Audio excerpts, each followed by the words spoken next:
Assalamualaikum warahmatullahi wabarakatuh.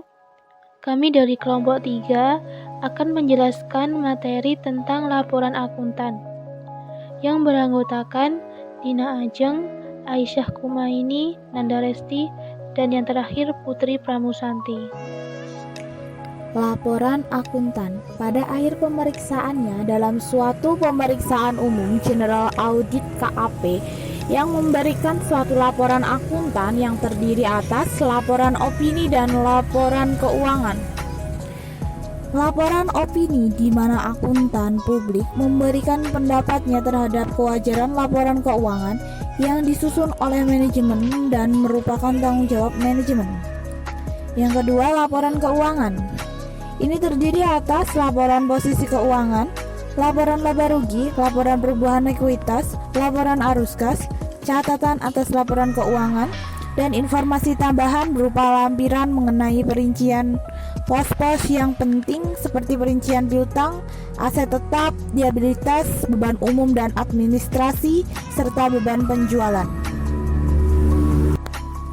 Tanggal laporan akuntan memiliki dua tanggal, yaitu tanggal selesainya pemeriksaan lapangan dan tanggal terjadinya peristiwa penting tersebut.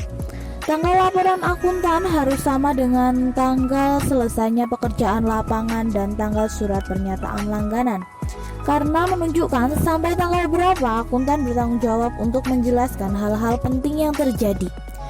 Jika sudah tanggal selesai pekerjaan lapangan, terjadi peristiwa penting yang jumlahnya material dan mempunyai pengaruh terhadap laporan keuangan yang diperiksa, dan saat itu laporan audit belum dikeluarkan, auditor harus menjelaskan kejadian penting tersebut dalam catatan atas laporan keuangan dan lembar opini tersebut. Jenis-jenis pendapatan akuntan menurut SA 700 yang berlaku untuk audit atas laporan keuangan tahun 2013. Opini auditor dibagi menjadi dua, yaitu opini tanpa modifikasi, yaitu auditor menyimpulkan bahwa laporan keuangan telah disusun sesuai dengan standar akuntansi keuangan yang berlaku. Yang kedua, opini dengan modifikasi. Terdapat 3 tipe dalam opini modifikasi, yaitu opini wajar dengan pengecualian, opini tidak wajar, dan opini tidak menyatakan pendapat. Laporan auditor berdasarkan SA 700. Laporan auditor berdasarkan SA 700 mengatakan bahwasannya laporan auditor harus dalam bentuk tertulis yang berisi hal-hal sebagai berikut ini. Yang pertama, harus ada judul. Laporan auditor harus memiliki sebuah judul yang mengindikasikan secara jelas dengan judul laporan auditor independen. Yang kedua, ada pihak yang dituju. Laporan auditor harus ditujukan kepada pihak sebagaimana yang diharuskan menurut ketentuan perikatan, di mana laporan auditor pada umumnya ditujukan kepada pemegang saham atau pihak yang bertanggung jawab atas tata kelola dari entitas. Yang ketiga, harus ada paragraf pendahuluan. Paragraf pendahuluan dalam laporan auditor harus bisa mengidentifikasikan entitas dan menyatakan laporan keuangan telah diaudit. Misal, contoh pada laporan auditor independen tertulis, kami telah mengaudit laporan keuangan PT Renq terlampir. Yang kedua, harus mengidentifikasi judul setiap laporan yang menjadi bagian dari laporan keuangan. Maksudnya di sini adalah terdiri dari laporan posisi keuangan, laporan laba rugi komprehensif, laporan perubahan ekuitas, dan laporan arus kas. Jadi setiap laporan itu harus bisa diidentifikasi bagian-bagian dari laporan keuangan. Yang ketiga, ada berisi suatu ikhtisar, kebijakan akuntansi signifikan, dan informasi penjelas lainnya. Dan yang terakhir, menyebutkan tanggal atau periode yang dicakup oleh setiap laporan yang menjadi bagian dari laporan keuangan. Misal, di dalam laporan auditor independen, bagian pendahuluan tertulis, kami telah mengaudit laporan keuangan PT Bank Renq terlampir yang terdiri atas laporan posisi keuangan tanggal 31 Desember 2014 serta laporan laba rugi komprehensif, laporan perubahan modal, dan laporan arus kas untuk tahun yang berakhir pada tanggal tersebut. Jadi, tanggal atau periode itu mencakup setiap laporan yang tertera dalam laporan auditor independen. Yang keempat, tanggung jawab manajemen atas laporan keuangan. Di sini menjelaskan tanggung jawab pihak-pihak dalam organisasi yang bertanggung jawab dalam penyusunan laporan keuangan. Di sini manajemen bertanggung jawab atas penyusunan dan penyajian wajar laporan keuangan sesuai dengan standar akuntansi keuangan di Indonesia dan atas pengendalian internal yang dianggap perlu oleh manajemen untuk penyusunan laporan keuangan yang bebas dari kesalahan penyajian material, baik yang disebabkan oleh kecurangan maupun kesalahan.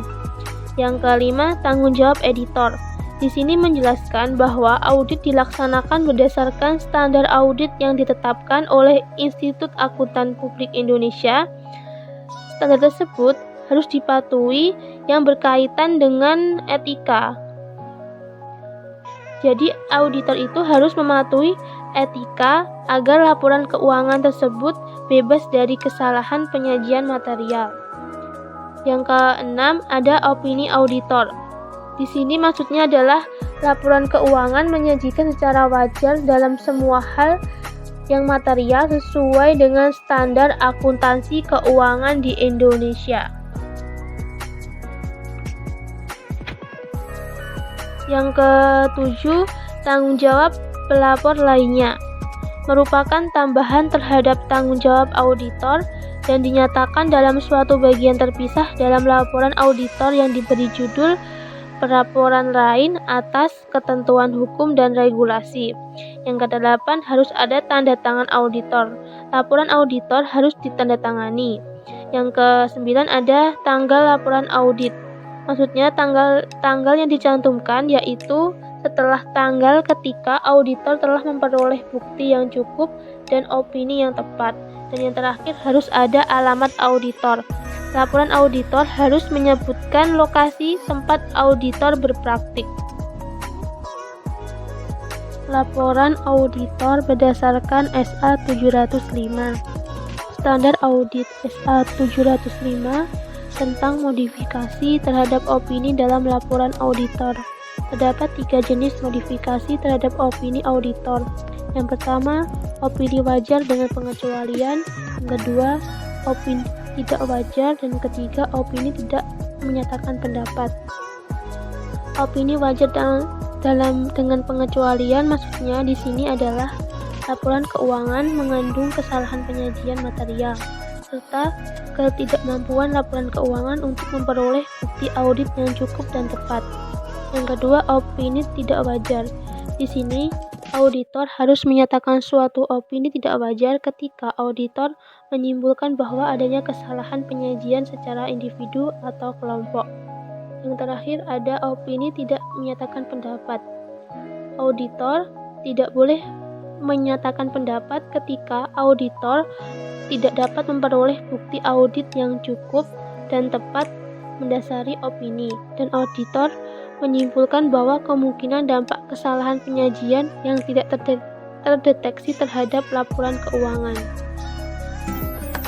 Paragraf penekanan suatu hal dan paragraf hal lain. Di dalam laporan auditor independen, hal ini diatur di dalam SA 706.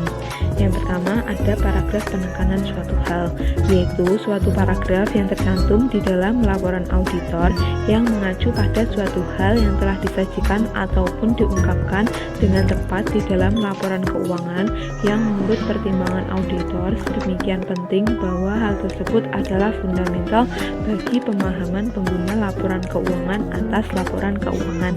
Lalu yang kedua, ada paragraf hal lain, yaitu merupakan suatu paragraf yang tercantum di dalam laporan auditor yang mengacu pada suatu hal selain yang telah disajikan ataupun diungkapkan di dalam laporan keuangan yang menurut pertimbangan auditor relevan bagi pemahaman pengguna laporan keuangan atas audit, tanggung jawab auditor, ataupun laporan auditor. Kedua paragraf ini dicantumkan setelah paragraf opini di dalam laporan auditor. Auditor harus menyambungkan paragraf opini dan paragraf penekanan suatu hal, atau di tempat lain di dalam laporan auditor jika isi paragraf hal lain tersebut relevan dengan paragraf tanggung jawab pelaporan lainnya. Standar audit 570 tentang kelangsungan usaha. Di dalam SA 570 ini mengatur tanggung jawab auditor di dalam audit atas laporan keuangan yang berkaitan dengan penggunaan asumsi kelangsungan usaha untuk masa depan yang dapat diprediksi. Auditor harus menyimpulkan apakah terdapat suatu ketidakpastian material yang terkait dengan peristiwa ataupun kondisi baik secara individual maupun kolektif dapat menyebabkan keraguan signifikan atas kemampuan entitas di dalam mempertahankan kelangsungan usahanya. Jika auditor menyimpulkan bahwa penggunaan asumsi kelangsungan usaha sudah tepat dan sesuai dengan kondisinya, akan tetapi terdapat suatu ketidakpastian material, maka auditor harus menentukan apakah laporan keuangan tersebut yang pertama menjelaskan secara memadai peristiwa atau kondisi utama yang dapat menyebabkan keraguan signifikan atas kemampuan entitas untuk mempertahankan kelangsungan usahanya dan rencana manajemen untuk menghadapi peristiwa atau kondisi tersebut. Dan yang kedua, mengungkapkan secara jelas bahwa terdapat ketidakpastian material yang terkait dengan peristiwa atau kondisi yang dapat menyebabkan keraguan signifikan atas kemampuan entitas untuk mempertahankan kelangsungan usahanya, dan oleh karena itu entitas tersebut kemungkinan tidak mampu untuk merealisasikan asetnya dan melunasi liabilitasnya di dalam kegiatan bisnis normal. 2. Jika pengungkapan yang memadai dicantumkan di dalam laporan keuangan, maka auditor harus menyatakan suatu opini tanpa modifikasi dan mencantumkan suatu paragraf penekanan suatu hal di dalam laporan auditor. Yang ketiga, jika pengungkapan yang memadai tidak dicantumkan di dalam laporan keuangan, maka auditor harus menyatakan suatu opini wajar dengan pengecualian atau opini tidak wajar sesuai dengan kondisinya berdasarkan SA 705,6. Lalu yang keempat, jika laporan keuangan telah disusun berdasarkan suatu basis kelangsungan usaha, tetapi menurut pertimbangan auditor, penggunaan asumsi kelangsungan usaha di dalam laporan keuangan oleh manajemen adalah tidak tepat, maka auditor haruslah menyatakan suatu opini tidak wajar. Yang kelima, jika manajemen tidak mau membuat atau memperluas penilaiannya bila diminta untuk melakukan hal itu oleh auditor, maka auditor harus mempertimbangkan implikasinya terhadap laporan auditor. Yang keenam, jika terjadi penundaan signifikan di dalam persetujuan atas laporan keuangan oleh manajemen atau pihak yang bertanggung jawab atas tata kelola setelah tanggal laporan keuangan, maka auditor harus menanyakan alasan penundaan tersebut. Jika auditor meyakini bahwa penundaan tersebut mungkin terkait dengan peristiwa atau kondisi yang berkaitan dengan penilaian kelangsungan usaha, maka auditor harus melakukan prosedur audit tambahan seperti yang dijelaskan serta mempertimbangkan pengaruhnya terhadap kesimpulan auditor tentang keberadaan suatu ketidakpastian material. Berikut ini merupakan beberapa contoh yang menyebabkan keraguan signifikan tentang asumsi kelangsungan usaha. Yang pertama yaitu rasio keuangan utama yang buruk. Yang kedua, ketidakmampuan untuk memperoleh pendanaan untuk mengembangkan produk baru yang esensial ataupun investasi esensial lainnya.